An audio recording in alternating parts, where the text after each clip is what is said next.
Welcome back, friends, to part 3 of Rebel Spurs by Andre Norton. Do me a favor on the way in and give that thumbs up a donkey kick and roll over on that follow button and give a big yeehaw in the comments after we're done or on the way in. Would be much appreciated. Alright, saddle up. Let's ride. The Trin Fan outfit was small, considering the job they intended, Drew thought. A cart pulled by 2 mules, lightly made and packed high, was the nucleus of their small caravan. Burros, 2 of them, were roped behind, and to Drew's surprise, a cow, bawling fretfully and intended, he later learned, to play foster mother to any unweaned foals which might be picked up. The cart was driven by a Mexican in leather breeches and jacket over a red shirt. Behind him rode the boy and girl Drew had seen in the Tobacco Valley, mounted on rangy, nervous horses that had speed in every line of their underfleshed bodies. Each rider trailed 4 spare mounts, roped nose to tail. Buenos dias, Don Cazar. For so small a man, the Mexican on the cart seat produced a trumpet-sized voice. He touched the roll-edged brim of his sombrero, and Drew noted that his arm was crooked as if in the past it had been broken and poorly set. Buenos dias, Senor Trin Fan. This house is yours. Rennie went to the side of the cart. The West Corral is ready for your use as always. Draw on the stores for any need you may have. Gracias, Don Cazar. It was the thanks of equal to equal. You have some late news of the wild ones? Only that pinto still runs near the well. That spotted one, see, he is an Apache for cunning, for deviltry of spirit. It may be that his time he will not be the lucky one. There is in him a demon. Did I not see him with my own eyes kill a foal, tear the flesh from the flanks of its dam when she tried to drop out of the run? See, a real Diablo, that one. Get rid of him one way or another, Trin Fan. He's a danger to the range. He killed another stud this season. I'm sure of that, and as if I'd seen it myself. Ah, the blue one, you thought might be a runner to match Oro. See, that was a great pity, Don Cazar. Well, we shall try. We shall try this time to put that Diablo under. An hour later, Drew was facing Diablo of his own, with far less confidence than Hilario Trin Fan had voiced. Just how stupid could one be? Around him now were men trained from early childhood to this life, and he could show no skill at their employment. All the way out from Texas he had practiced doggedly with the lariat, and his best fell far short of what a range-bred child could do. Yet he had an audience waiting down at the corral. Drew's mouth was a straight line. He would soon confirm their belief that Don Cazar had in the truth hired Shiloh instead of his owner. But there was no use trying to duck the ordeal. The Kentuckian had never been one to put off the inevitable with a pallid hope that something would turn up to save him. Only this time, apparently fortune was going to give him favor. Which one you wish, senor? Teodoro Trin Fan, rope in hand, stood there ready to cast for one of the milling coats. Why the boy was making that offer of assistance, Drew had no inkling, but to accept would give him slight chance to prove he could do part of the work. He had already made his selection in the corral, though he despaired over getting that animal at rope's end, the black. He worked in the dust of the smaller corral with Croker's help, adapting his knowledge of Eastern gentling the way he had mentally planned it during the days since he had accepted the job.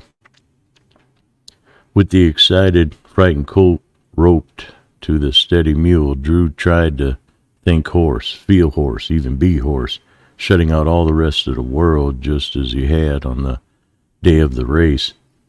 He must sense the colt's terror of the rope, his horror of the strange human smell, the man odor, which was so frightening that a blanket hung up at a waterhole could keep wild horses away from the liquid they craved. Drew talked as he had to Shiloh, as if this black could understand every word. He twitched the lead rope, and Croker paced steadily about in a wide circle, dragging the colt with him. Drew then reached across the bony back of the mule, pressed his hand up and down the sweaty, shivering hide of the black. No hurry, must not rush the steady, mild gesture to that horse here that was a friend. The Kentuckian had no idea of passing of time. It was all part of the knowledge that slow movements, not swift ones, would prevent new panic. The blanket was shown, allowing the black to sniff down its surface before it was flapped back and forth across the colt's back and finally left there. Now the saddle. And with that cinched into place, the black stood quietly beside Croker. Drew mounted the mule and rode. The saddle black loosened from the twin tie, followed the mule twice around the corral. The rider dismounted from Croker, was up on black. For perilous seconds he felt flesh and muscles tense under his weight. Then the body relaxed. His hand went up. "Open the gate," he called softly. Seeming to realize he was free of the pole walls, the black exploded in a burst of speed which was close to Shiloh's racing spurt. Drew let him go. 3/4 of an hour later he rode back, the black blowing foam but answering to the rain.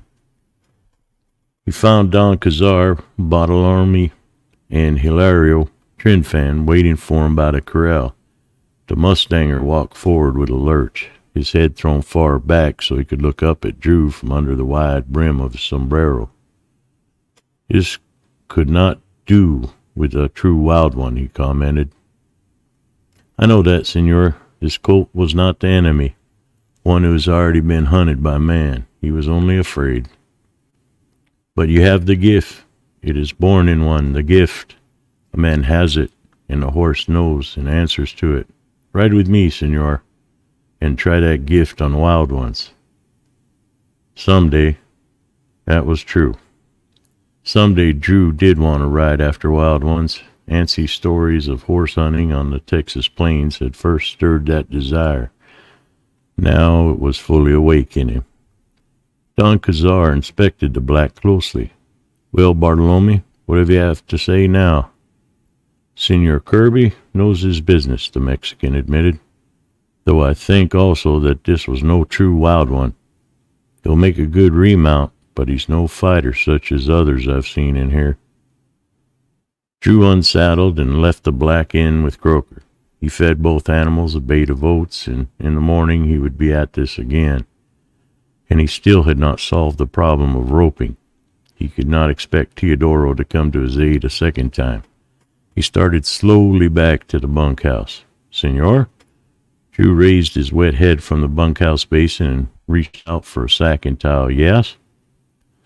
Leon sat on a nearby bunk. "I have thought of something.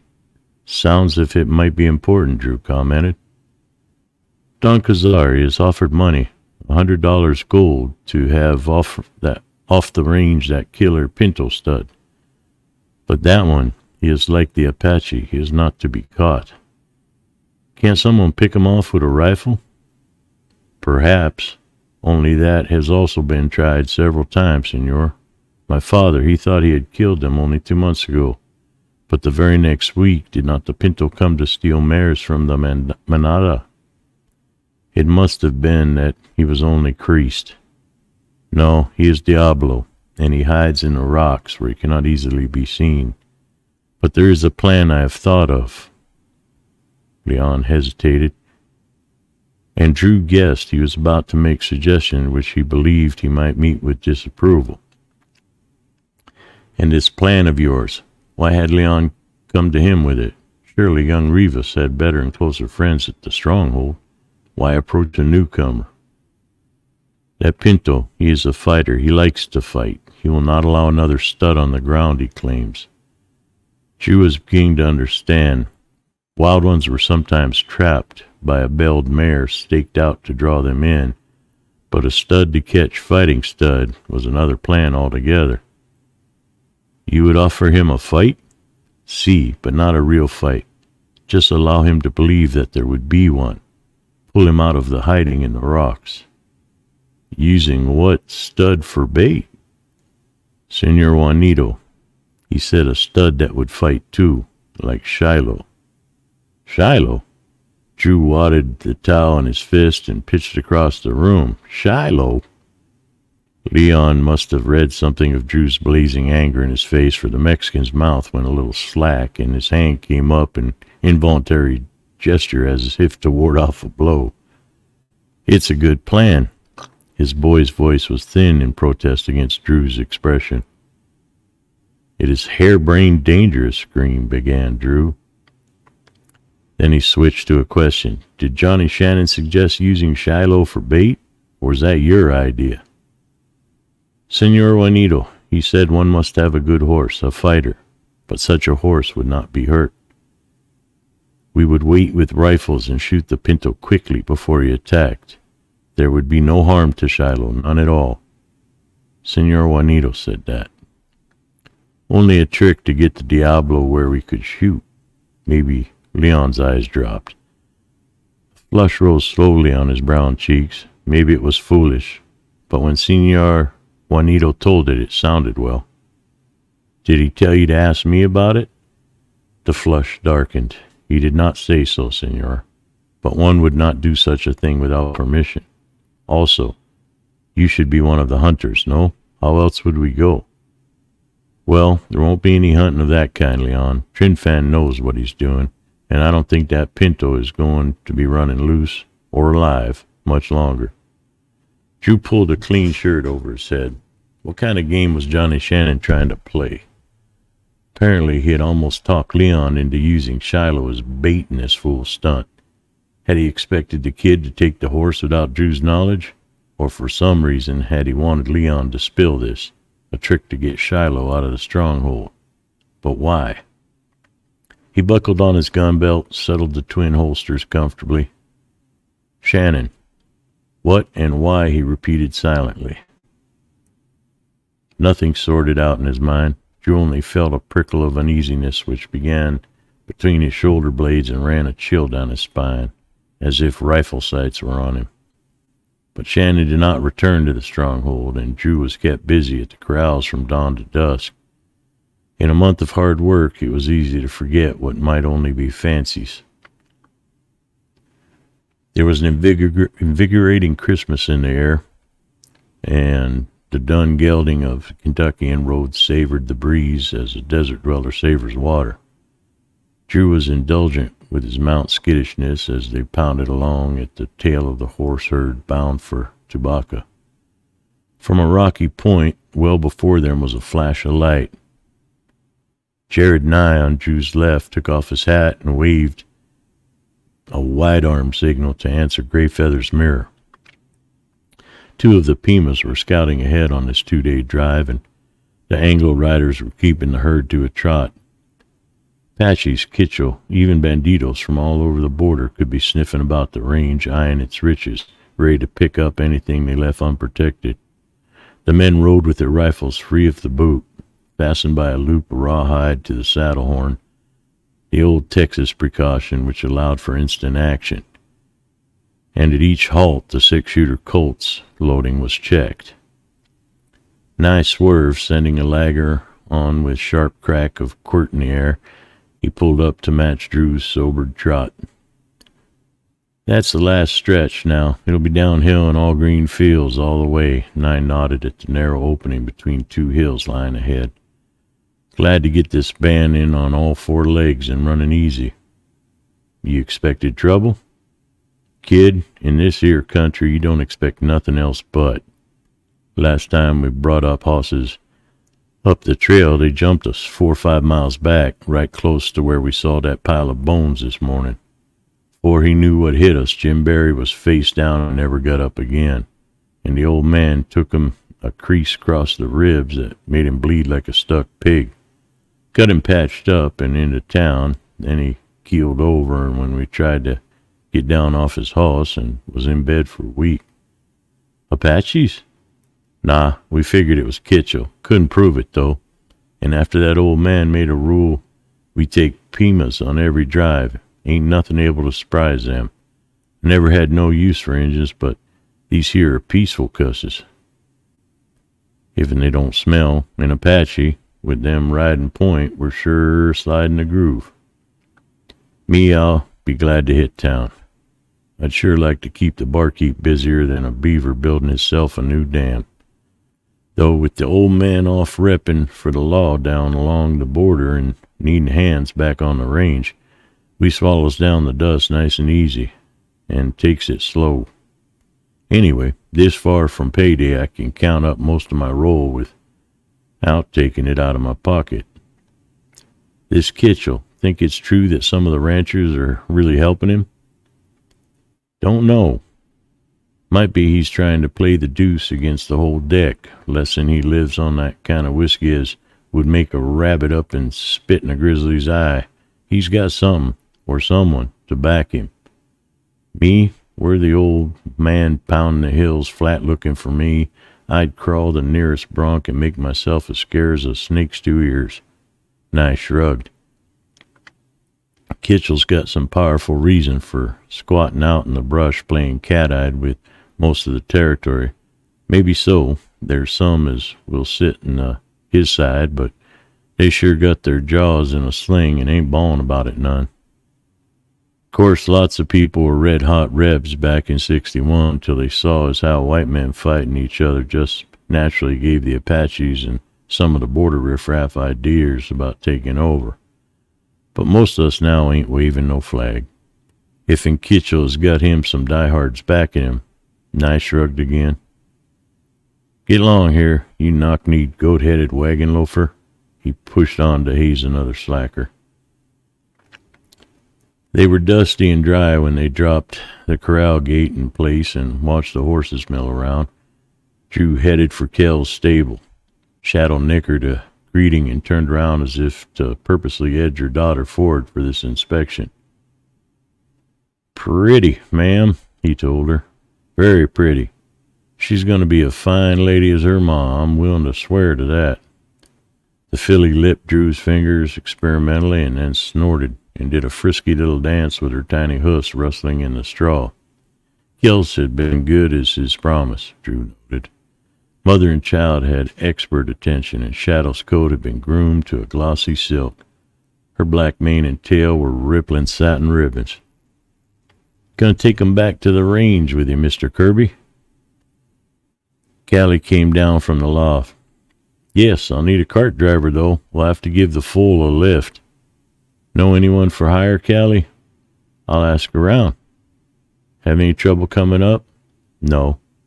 Gray Feather and Running Fox were scouting for us. Stage was jumped yesterday on the Snore Road, Callie volunteered. One man got hit him with a bullet in the shoulder, but they got away clean. It was Kitchell, the driver thought. Captain Bayless took out a patrol right away. You plan on going back with Kitchell out? Don't know, replied absently. Better leave that decision to Nye. He knew the country and the situation. You ask about the cart, Callie, but don't make it definite. Have to see how things turn out. Drew started for the Four Jacks to meet Nye. Back there in Tubacca, he was conscious how much he had allowed his personal affairs to drift from day to day. Of course, he had seen very little of Hunt Rennie at the stronghold. His father had ridden south on patrol with his own private posse shortly after his own arrival there. But whenever Drew thought seriously of the future, he had that odd sense of dislocation and loss which he had first known on the night he had seen Don Cazar arrive at the cantina. Don Cazar, Hunt Rennie. Drew Kirby, Drew Rennie. A seesaw to make a man dizzy, or maybe the vertigo he felt was the product of too much sun, dust, and riding. There was someone at the far table in the cantina, but otherwise the dusky room was empty.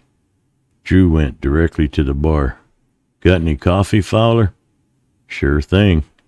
Nye was in there about 5 minutes ago, said for you to wait for him. You hear about Kitchell holding up the stage? Callie told me. Said the Army patrol went out after him. Yeah, don't mean they'll nail him, though. He's as good as an Apache about keeping under cover. Here's your coffee. Want some grub, too? Smell of coffee revived Drew's hunger. Sure could use some. Haven't eaten since we broke camp at sunup. Sing's in the kitchen. I'll give him the sign to rattle some pans. Say, been racing that shallow of yours lately? Sure am glad I played a hunch and backed him against Oro's. Fowler's red forelock bobbed over his head, high forehead, and he nodded vigorously. No racing on the range. Hope you're keeping him closer. That border crew sure like to get rope on him. Down Sonora way, one of them Mexes would dig right down to the bottom of his money chest to buy a hoss like that. I'll go and tell Sing. Drew, coffee mug in hand, sat down at a table where some of the breeze beat in the door now and then. Lord, he was really tired. Stretched out his leg, and the sun made twinkly points of light on the rows of Mexican spurs. Sipping the coffee allowed himself the luxury of not doing any thinking at all. Fowler brought a heaping plate, and Drew began to eat. Oh, there you are, Nye slammed in, swung one of the chairs about, and sat back to front, his arms folded across the back. You riding out to tell the army we're here, with horses? Drew asked. Nope. Caught sight of them riding in. Looks like Sergeant Muller was in command. He'll come in here. Hey, Fowler, how's about another plate of fodder? Steady on, fella. Make it straight ahead now. Both of them looked up. A burly man wearing sergeant stripes steered a slighter figure before him through the open door. Johnny Shannon, a bandage about his uncovered head, lurched as if trying to free himself from the other's grip and caught at the chair back. Nye and Drew jumped up to ease him into a seat. What's... began Nye. Muller interrupted. Found him crawling along right near town. Says as how we took by Kitchell and got away. But he ain't too clear about what happened or where. Wearing a crease alongside his skull. Maybe that scrambled up his thinking some. Better get Doc Matthews. I think he's in town. Fowler came from the bar, glass in hand. Right, I'll go. Nye started out. Johnny had slumped forward, his head on the table, encircled by his limp arms. Drew was puzzled. Shannon was supposed to have ridden south on the range, not north. What was he doing this far away from the waterhole route? He had found a trail which led him in this direction, or had he been jumped somewhere by Kitchell's pack of wolves and forced along for some purpose of their own? Was he riding, Sergeant? Drew asked, hardly knowing why. No, footing it.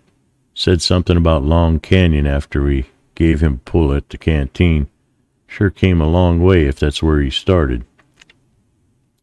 I'll go get Hamilcar. He knows something about doctrine.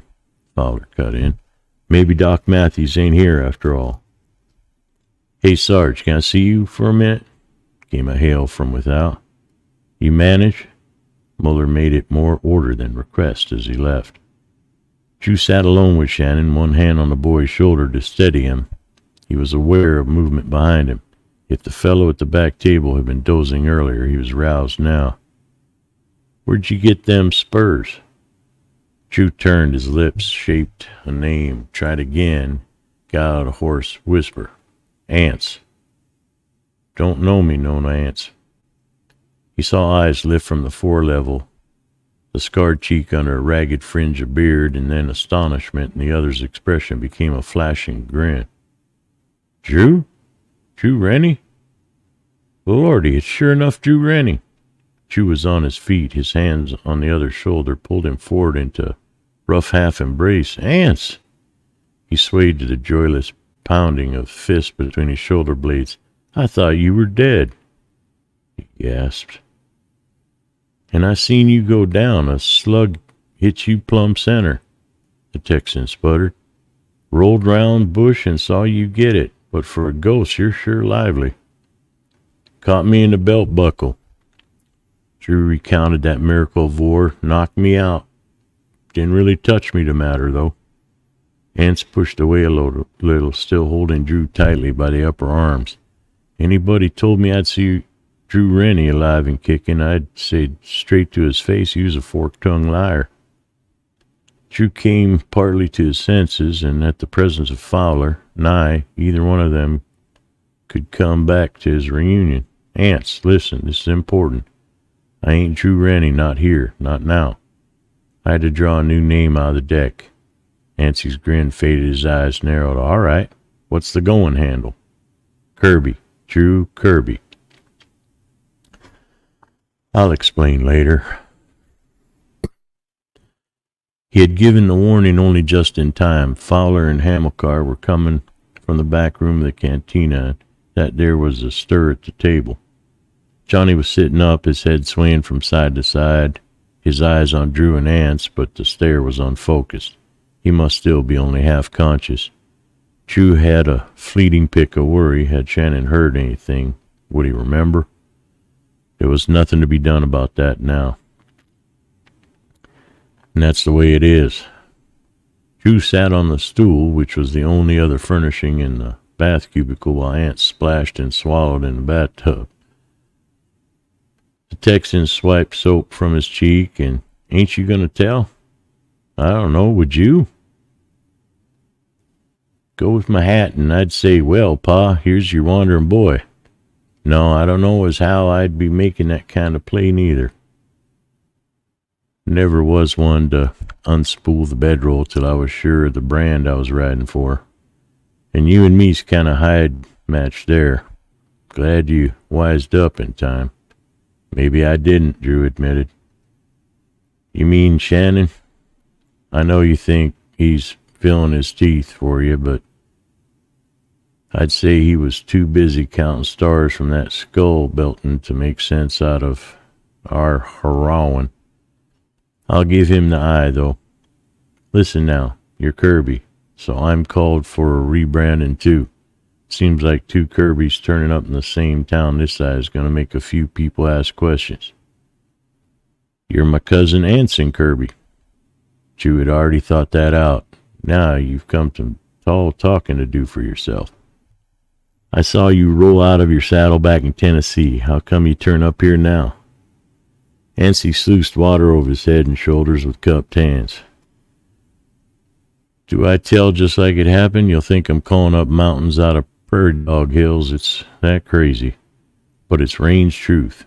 Yeah, I landed out of the saddle on some mighty hard ground, if you remember. Had me a hole in the shoulder big enough to let the wind whistle through. I rolled between the bushes just in time to see you get it, plumb center and final. So I thought then, well, I don't remember too good for a while. Next time I was able to take real interest, I was lying on a bed with about a mountain of quilts on top of me, weaker than a yearling, what's just been dragged out of a bog hole. Seems like them Yankees gathered me up with the rest of them bushwhacker scrubs, but when you got me a mile or so down the road, they decided as how I had it good and there was no use wasting wagon room on me, so they let me lie. Only, the Texan paused and then continued more soberly, Drew, sometimes it seems like a hombre can have a mite more than his share of luck. Or else he's got him someone as in line riding for him. We had us friends in Tennessee, and it's just happened as how I dropped where one of them families found me. They sure was good folks, packed me up and saw me through like I was one of their close kin. Hid me out by saying I had the cholera. And most of the time I didn't know a rope from a saddle, out of my head complete. First there was a shoulder hole, then I got me a good case of lung fever. It was 2 months before I could crawl around better than a sick calf what lost its maw too early.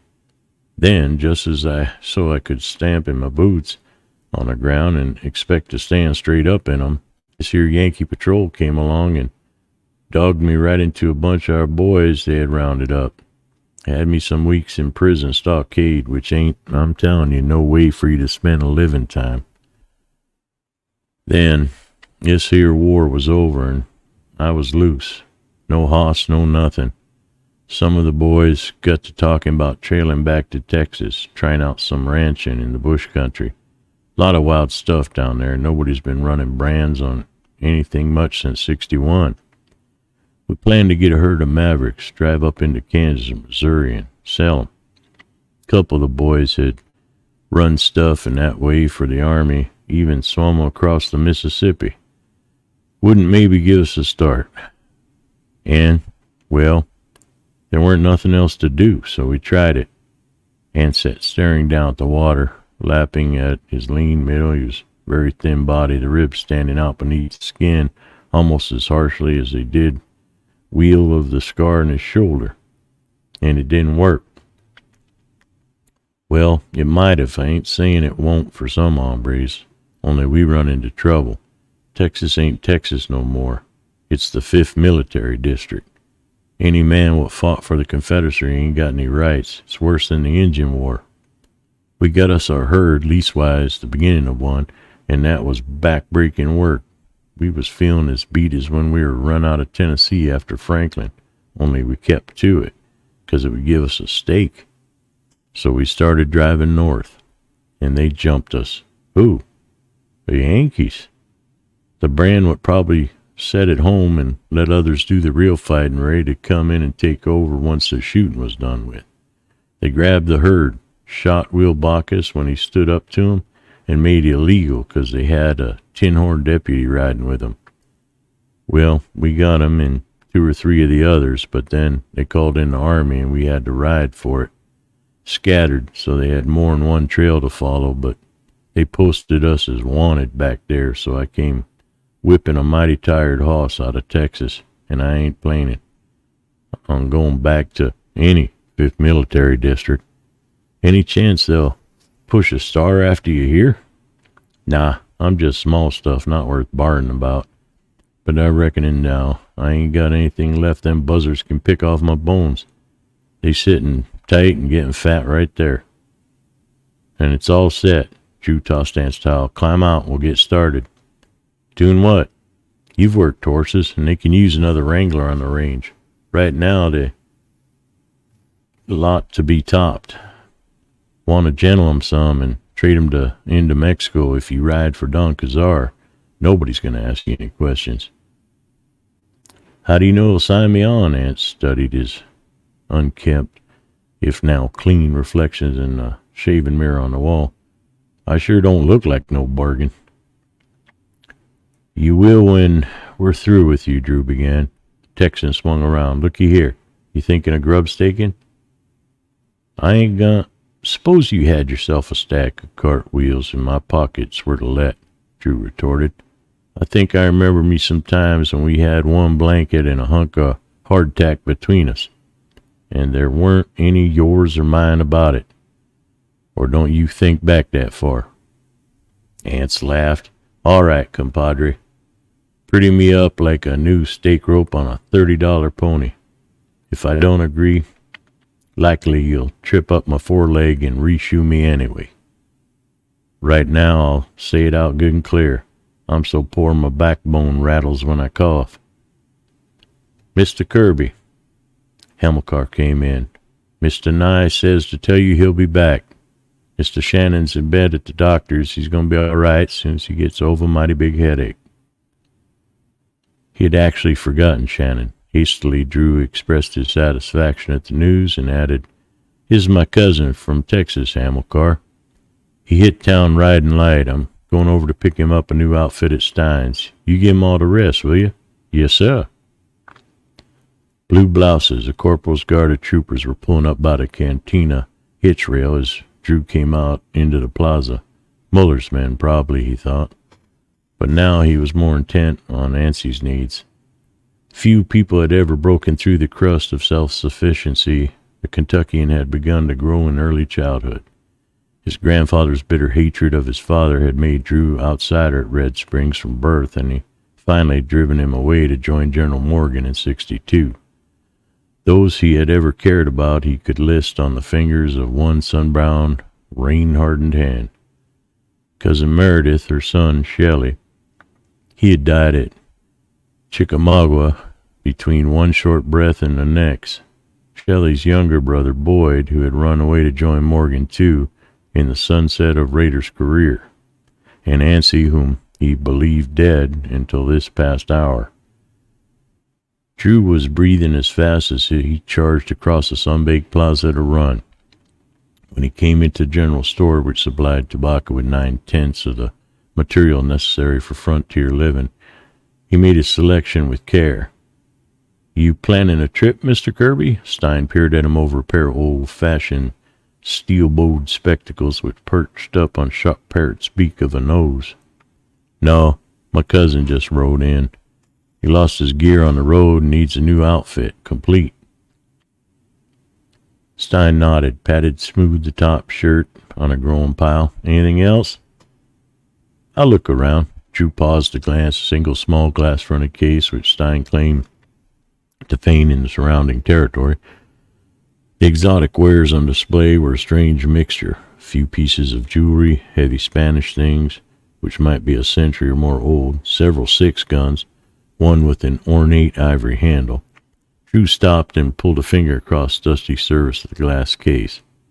Spurs, silver spurs, not quite so elaborate as those he now wore, but some of good general workmanship. "I like to look at them spurs." Stein unlocked the case and took them out as Drew unstrapped those he wore and fitted the new pair to his boots. A brown calf-bound book thudded to the floor. "Books here, Steins?" Weighing the volume in his hand, the Kentuckian straightened up. There were 2 more books lying on top of the case. The leather bindings were scuffed, and one was scored clear across the back. Yet they had been handsome, undoubtedly treasured. Drew turned them up to read in the scrolled gold titles on their spines. "The History of the Conquest of Mexico," "The Three Musketeers," and "The Count of Monte Cristo." "Where'd these come from, Mr. Stein?" Drew's curiosity aroused. "That is the story, almost as fanciful as the ones inside them."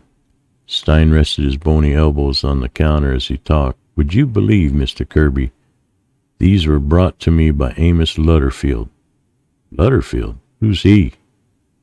"I forget. You have not been in tobacco long." Amos Lutterfield, he is, one might term, a character, a strange one. He goes out into the wilds alone, seeking always the gold. "In Apache country?" Drew demanded. "The Apaches, they do not touch a man they believe insane, and Amos has many peculiarities of dress, speech, and of action. He roams undisturbed, sometimes coming in with relics from the old cliff houses to trade for supplies. Last month he told me a story of a cave where he found a trunk. Where it had come from or why it was hidden he did not know. But these books were in it. Like some men who have no formal education, Amos is highly respectful of the printed word. He thought the books of great value, so he brought them here." Drew opened the top volume. Back home, books as well bound as these would have been carried a personal bookplate or at least the written name of the owner, but the flyleaf was bare. They had the look of well-read, cherished volumes, but no mark of possession. "You have perhaps read these?" Stein asked. Drew picked up The Three Musketeers. "Not likely to forget this one," he said, grinning. "Earned me a good 10 with a cane when I read it instead of dealing faithfully with Caesar's campaigns in Gaul. I did get to finish it before I was caught out."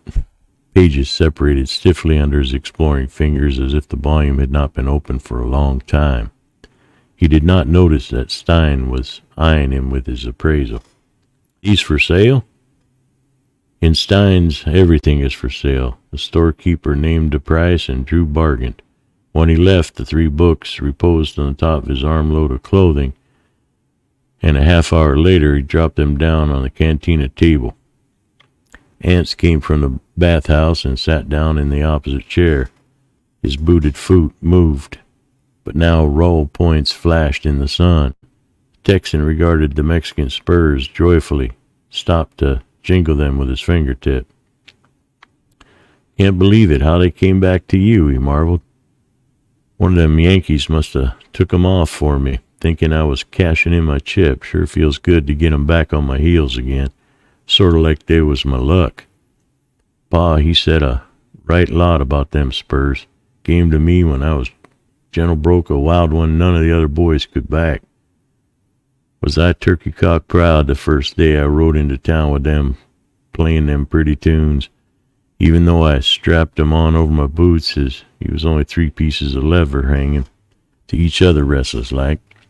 Yeah, Pa, he got 'em in the Mexican War, and me, I wore 'em mostly through this past ruckus. They sure seen a lot of history been made by men climbing up and down from saddles. Let's hope no more wars. Drew set the 3 books in a pile and regarded them attentively. Stein's story of their origin, out of a trunk hidden in a desert cave, was most intriguing. What else had been in that trunk? Ants, he asked, why would anyone hide a trunk in a cave? Might depend what's in it. The Texan replied promptly. Well, these were... Ants took up the top book. His finger traced each word as he read. The 3 Musketeers. What kind of critter is that? A soldier. They used to have them over in France a long time ago. Army manual, eh? Maybe so the trunk was an army cache. Drew shook his head. Nah, it's just a story. Good one with lots of prime fighting in it.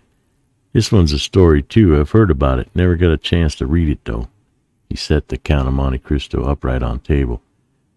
Ants took the 3rd volume. Conquest of Mexico. Conquest means winning the country, don't it? It's about the Mex War which Pa's fought? He flicked open the pages eagerly. Nah, the earlier one. Spanish came in under Cortez and broke up the Aztec Empire back in the 1500s. Kind of stiff reading. Looks interesting, though. Ants gave his verdict. We had us 2 books. Pa learned us to read out of them. One was the Bible Ma brought along when she was married. The other was sure kind of queer how we got that. Pa was in the Rangers, and he had his run-in with some Comanches. Ance's eyes were suddenly bleak, and Drew remembered the few stark sentences the Texas had spoken to explain his reason for being in the Army. I returned to the frontier ranch to find nothing left, nothing he wanted to remember after the Comanches had swept across the countryside. Well, Ants broke that short pause. Pa shot him 1 big buck and was riding straight into the ranger line, wanting to count one of them coups by wanging some white man personal with his lance, or some such foolishness. This buck had him a war shield, and Pa picked it up when all the smoke blew away. What'd you think that shield was packed with? Well, this one had a book all tore apart and stuffed in between the front and back layers of the hide. The boys in the company, they got right interested in sorting out all them pages and putting them in order again, kind of like a game, Pa said. Pa, he never had much schooling, but he could read good and write and figure. He sure liked to read, so he claimed that there book when it was all tied up back together again, 'cause he shot the buck was carrying it in the shield. So he made a buckskin case and kept all the pages together. That was about soldiers of the old time, too, parts of it. Romans, they was called. Wonder now, did it maybe go back into a shield again afterwards? He gazed beyond Drew's shoulder into the world outside the cantina door. Why would anyone want to store books in a trunk in a cave? Drew changed the subject quickly to break that unseeing stare. He outlined what Stein had told him, and Ance's attention was all his again. Might catch up with this Lutterfield and ask a few questions. Stein couldn't get anything out of him. Guess the old man is a little addled. Maybe someone's storing stuff hoping to come back when the war is over. Anyway, there's no way to identify the owner or owners. Ents picked up the 3 Musketeers. You say this is good, about fighting and such? Drew nodded. Try it. Something like this is good to have. Hombre gets tired of reading labels on can. I'd like to see how much Pa pushed him thick in my head. Good covering this book has. Wouldn't you say that as an hombre it had kind of heavy in the pocket? Yes, in fact, these are bound to order. How can you tell that? These two might have come bound alike. Drew pointed to the book Ants held, The Count of Monte Cristo. They were written by the same author and could have been part of a match set. But this one's totally different, subject and by another writer, Prescott. Yet it is uniformly bound to match the others. I'd say they came from a personal library of a man able to indulge himself in pretty expensive tastes. Makes you think, Ants agreed. Wonder what else was in that trunk. Looky what we got us here. Regular little schoolhouse right in the cantina. The table moved an inch or so as a thick body brought up with a rush against it. A hand matted with sun-bleached hair made a grab for the book Drew had just laid down before it startled the Kentuckian could pull it back from the grass. Hand and book were gone, and Trooper who had taken it was reeling back to the bar, waving the trophy over his head. Schoolhouse right here, he mouthed. Sitting there. Two little boys studying their lessons. Now ain't that something? A chair went over with a crash. Ants was on his feet, had taken 2 steps in the direction of the soldier. Drew jumped up after him, trying to assess the situation. Even as his hand closed restraining on Texan's shoulder, there were 4 troopers, wide grins on their faces, of 3 still against the bar suggested they were ready to back their companion in any form of horseplay they intended to try. Sam, one of them there schoolboys is breathing down your neck, kinda hot like, tallest of the bar row observed. Ants jerked against Drew's hold. There was no expression on his thin face, but the old saber scar, lip to eye on his left cheek, was suddenly twice as noticeable. Sam reached up against the bar, squirmed around, the book still in hand.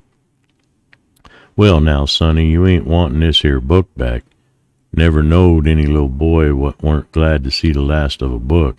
Better get away from a real man before you gets your backside warmed. That's what a teacher does to smarty kids, ain't it? You better watch out, Sam. Again the tall man cut in. Sam was still grinning, but there was a curve of lip which was far from any real humor, even that provoked by practical jokes of a barracks bully. One of them kids had been saying as how he rode with Forrest. Regular, little red-hot reb, he is. Stomp all over us. That's what you rebs have been promising to do, ain't it? Gonna stomp all over any bluebellies that's come into town. Well, we ain't been booted, not easy, and not by you, Reb. A second, perhaps more, that much warning Drew had before the speaker lurched from the bar straight at him. What had happened, how this had sprung up out of nothing, the Kentuckian could not understand, but he knew well that he was under attack and delivered with a purpose and with all the dirty tricks of a no-rules back-alley fighter. Only once before, when he had some river toughs that ganged up on the scouts, had Drew had to use fists to beat his way out of an argument. But that had been a round dance at the courthouse day compared to this. Within moments, the Kentuckian knew that he has no match for the trooper, that he would be lucky if he could get out of this unmaimed. The fellow knew every dirty trick and was eager to use them all. Drew tried only to keep on his feet and out of the other's grip. Once down, he knew he'd have no chance at all. Then he was jerked back off balance, staggering on to bring up against the wall. He caught at the solid backing, somehow remained upright, seeing hazily through one eye. The other was puffing closed and his lip was torn, a trickle of blood rising there to drip down his chin. He put both hands to the middle where more than one of the pile driver knocks had landed, and he tried to understand what was happening. Sergeant Mueller, that was Mueller standing over the man on the floor, and nigh Reese Topham. Suddenly the cantina was very well populated. Drew turned his head cautiously to see on his blind side. Ants was down. The Kentuckian stood away from the wall, lurched out to fall to his knees. He rolled the Texan over on his back. Ants's eyes fluttered open. He looked up dazedly. There was an angry red mark on his chin, an inch or so away from his pointed jaw. Now just what the devil business going on here? Sergeant's voice was a roar to hurt the ears. Somehow Drew got an arm under Ance's shoulder and tried to hoist him up. Kentuckian swallowed blood from his lip and glared at Muller. "Suppose you ask those highbinders of yours," he snapped. And once more it was Sergeant Rennie who spoke. Other hands joined his boost. Ance. With Topham's aid, Drew regained his feet and got the staggering Texan still half unconscious onto the chair. "I'm interested too." The cantina's owner drawl was slow as ever, but it held a note of whiplash. "Them soldiers," Fowler appeared, the bar-side shotgun across his arm. "They jumped these boys. I saw it myself." "Yeah, I told you these town buzzards are all the same. Stick together and have it all out for the Army." Drew could not see which of the troopers had burst out with that, but in his present mood and all bluecoats were the enemy. Dirty Yanks. Ance's eyes were fully focused now, right on the sergeant. Ance struggled to get him up, but Topman's hands on his shoulder and held him down. His hand went to his holster, and Drew's first came down on the Texas wrist hard. "See that there, Sarge? These stinking polecat Rebs gonna draw on you." "Told you, they's all like. This war ain't over. We just gotta keep on licking 'em. Give us room, and we'll do it again now." Ance's face was green-white under the weathering. Save for the wound on his jaw, he was watching Muller as if the sergeant, rather than his men, was the focal point of any future attack. "You, Stephen, shut your trap." Muller's roar brought silence. Drew could actually hear the panting breaths of the men now. "Mitchell, what happened here?" Muller turned to the man at his far right. Trooper was younger than the rest, his face still holding something of a boyish roundness. His eyes shifted under the sergeant's steady, boring stare, and he glanced at the rest of his companions. The two disheveled fighters, the lanky man picking up a forged cap and handing it to one of them. "I don't know, Sergeant. The boys, it was just funnin'. They didn't mean nothing, just funnin'. Then these here Rebs, they come in right after Helms was going to jump him from behind, and Danny waited in just to keep that one," the boy pointed straight at Drew, "off of Helms. That's what happened. Boys didn't mean no harm, just having a little fun when these Rebs jumped them." Drew pulled up his handkerchief and dabbed his cut lip. Ance's head subsided, though he was still watching the sergeant with an unrelenting gaze. The Kentuckian tried to remember where his testimony over that of his own men. There was already ill feeling between the Army and the town. Drew remembered Don Cazar's encounter with Bayless at Gell's stable. What had Reese Topham said then? That the captain was only waiting to make trouble for Rennie, and now here he was himself, one of Rennie's riders, involved in a saloon fight with troopers. Drew began to realize that this could be even worse than the physical punishment he and Ancy just suffered. "You, bartender," Sergeant now looked to Fowler, "what'd you see?" "You ain't going to take his word for it. Anything in this mud hole of a town, are you, Sarge? They'd all lie their heads off to get a trooper in trouble, wouldn't you now?" Lanky man sidled along the bar to snarl at Fowler. "Stephen, shut that big mouth of yours. I ain't going to say it again." "All right, Fowler, you tell me what you saw." Fowler slid the shotgun out of sight, apparently sure that an armistice, at least, was ensured. The boys, he nodded at Drew and Ance, were sitting at that table minding their own business, and Helms went over and picked up a book. "A book?" Muller's craggy features mirrored in astonishment. "What book? Why?" Topham moved, and suddenly they were all watching him. He stooped, picked up the dark brown volume, and the torn page fluttered to the floor. He gathered that up, too, and tucked it back in the proper place.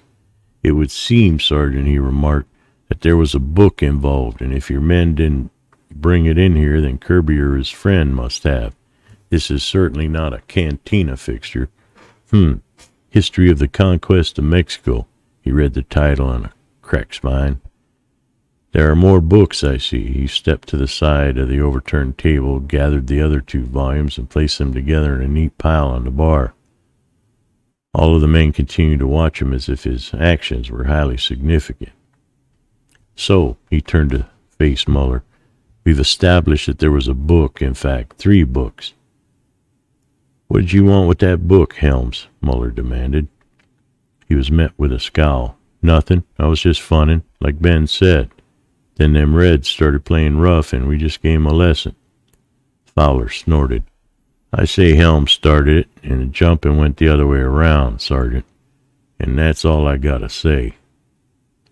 Well, it isn't all I have to say, Sergeant. Just what is going on here? Whoever, having once heard that turkey cock crow, could ever forget it, thought Drew. Captain Bayliss strode in, powdery white dust graying his blue blouse, his face redder and more sun-peeled than ever. Troopers behind Muller stiffened into wooden soldiers, all expression vanishing from their faces until they matched each other in exact anonymity. Sergeant, take those men into custody. A jerk of the head indicated Drew and Ance.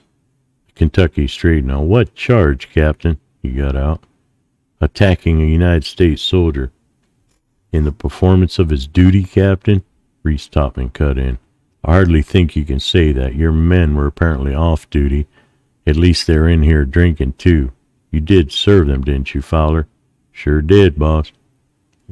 Let's see now, Helms. He had whiskey, so did Stevens. Mitchell now, he had a beer. It remains that they were attacked while wearing uniform. Bayliss Clare now included full company before him. From what I heard, they did the attacking, Topham pointed out. At least Helms seemed to be given provocation. No, Captain Bayliss, your men were in here drinking. They started a brawl. Your sergeant very rightly broke it up. That's the sum of the matter. Bayliss' high color was fading. You want it left that way, Topham? He asked icily. This only confirms my contention that the matters in Tobacco are completely out of control, that the rebel element has backing of the citizens, so I shall report it. That's your privilege, Topham added. But it's still Tobacco and not your camp, Captain, and my cantina. If you want to declare my establishment out of bounds for your men, that's also your privilege. I do so immediately. Sergeant, get these men out of here. What of the prisoners, sir? I think the captain will agree there are no prisoners, Topham said. We could be obliged to give evidence at any army hearing, Captain. Kirby here is not a troublemaker, and he unhesitantly vouched for him. Bayliss looked directly at Drew. You have a job, a reason for being in town? He shot the questions as he might have shot slugs from his Colt. Nye answered before Drew could. He sure has a job, Captain. He's riding through string for Rennie. And he came to town with remounts you're buying, and that Topman says it's true. That kid ain't no troublemaker. He's about the most peaceful hombre I ever rode with. Rider for Rennie, eh? Might have known. Bayliss snapped. And what about this one? He riding for Rennie too? He pointed to Ance. He's my cousin, Drew returned. He just got into town. Another rebel. Ance stood up. If you mean I was with the Confederate Army, Yankee, I sure was, from Shiloh clean through. Got me this to prove it. You want to see?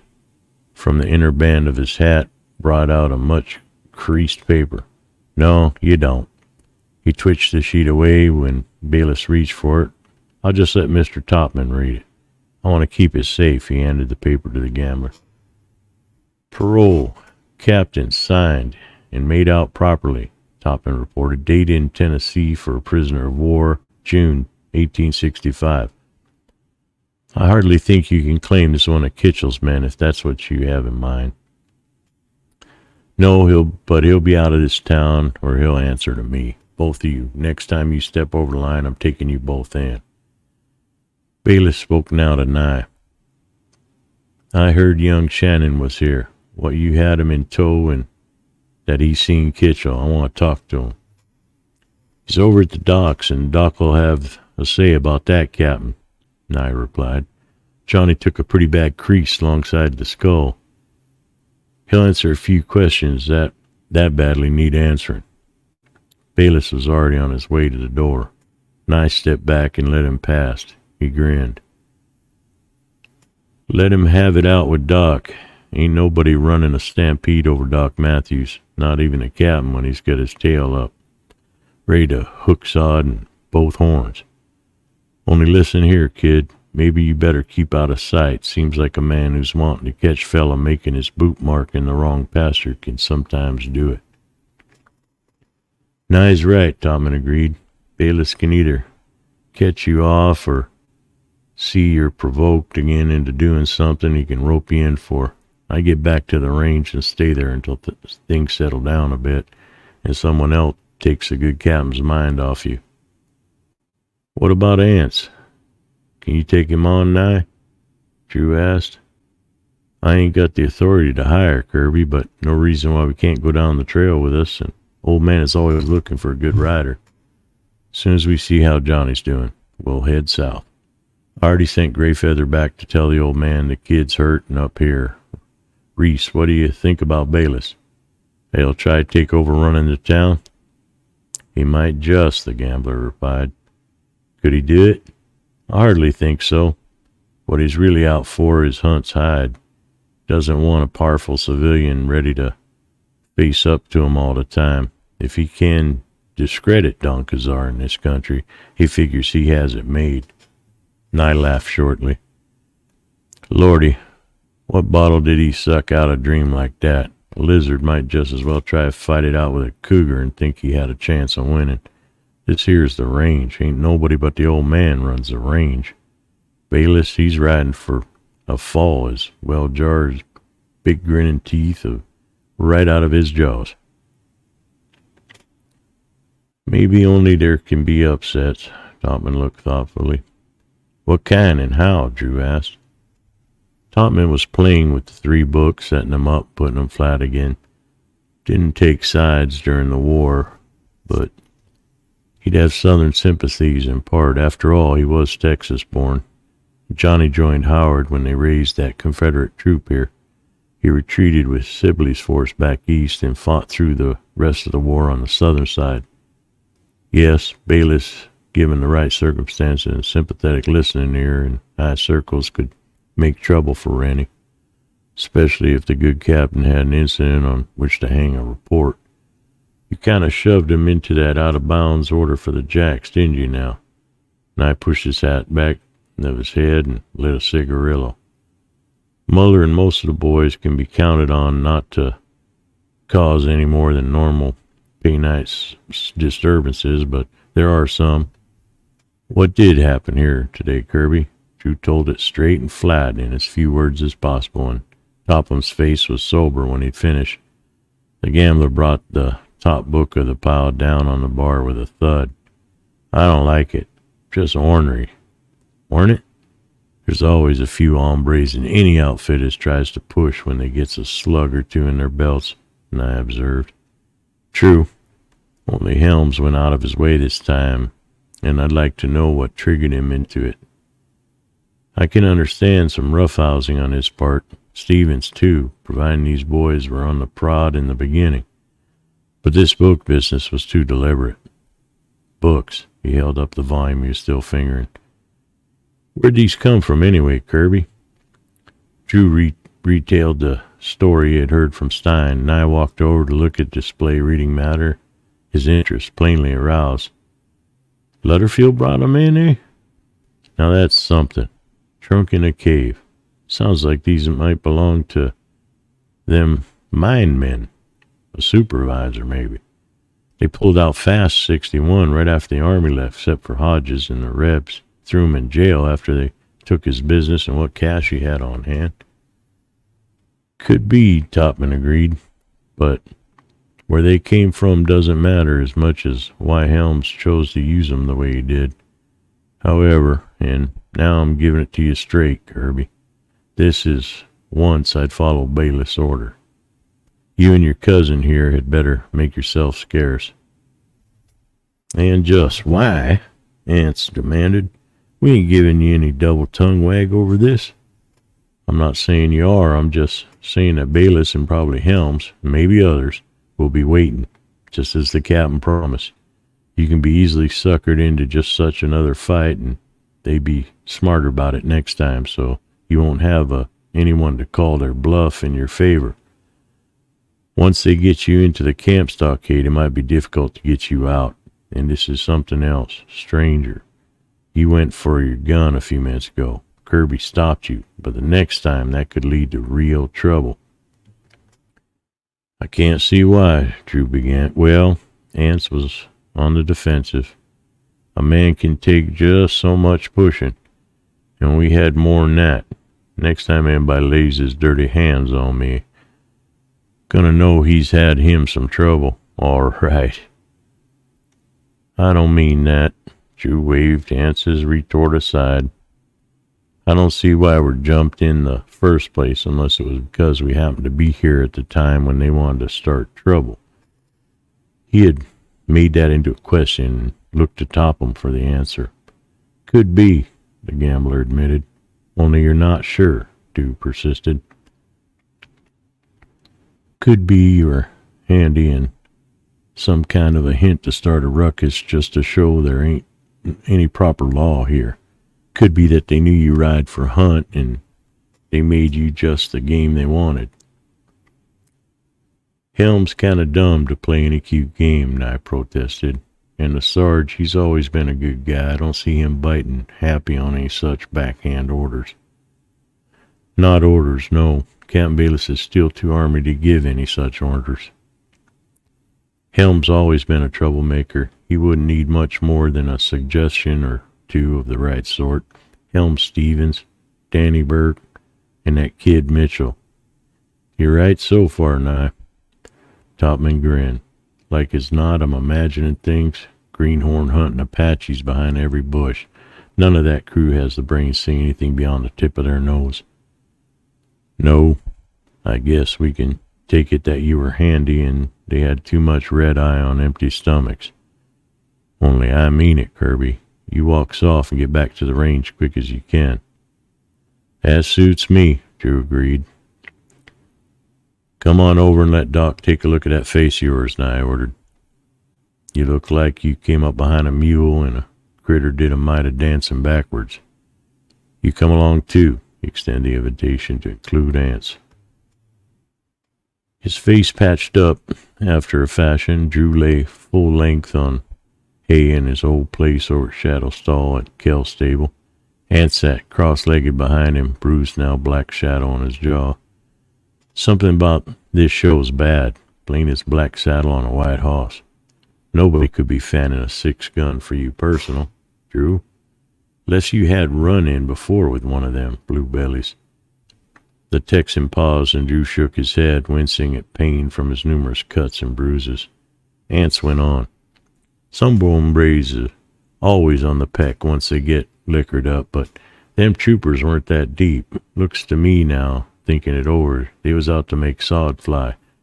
Could be as they had trouble with some other riders and we was handy and looked peaceable enough to take easy, but I don't know.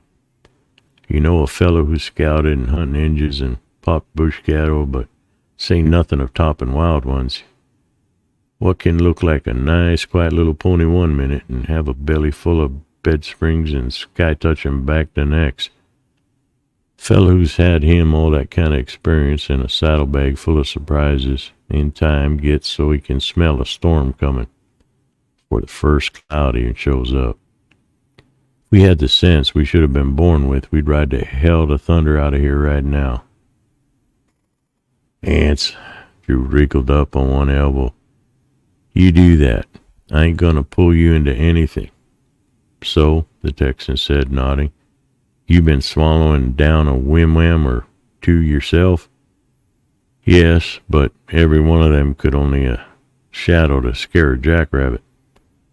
Only you plan to go out and spit in a shadow's eye. Guess so. Then there's be two of us. Providing Rennie can use him another hand, you know, this might not be too bad. Interesting, even. Remember what they used to say in the Army? Don't go borrowing trouble, nor try to cross a river till you get the water lapping your boots.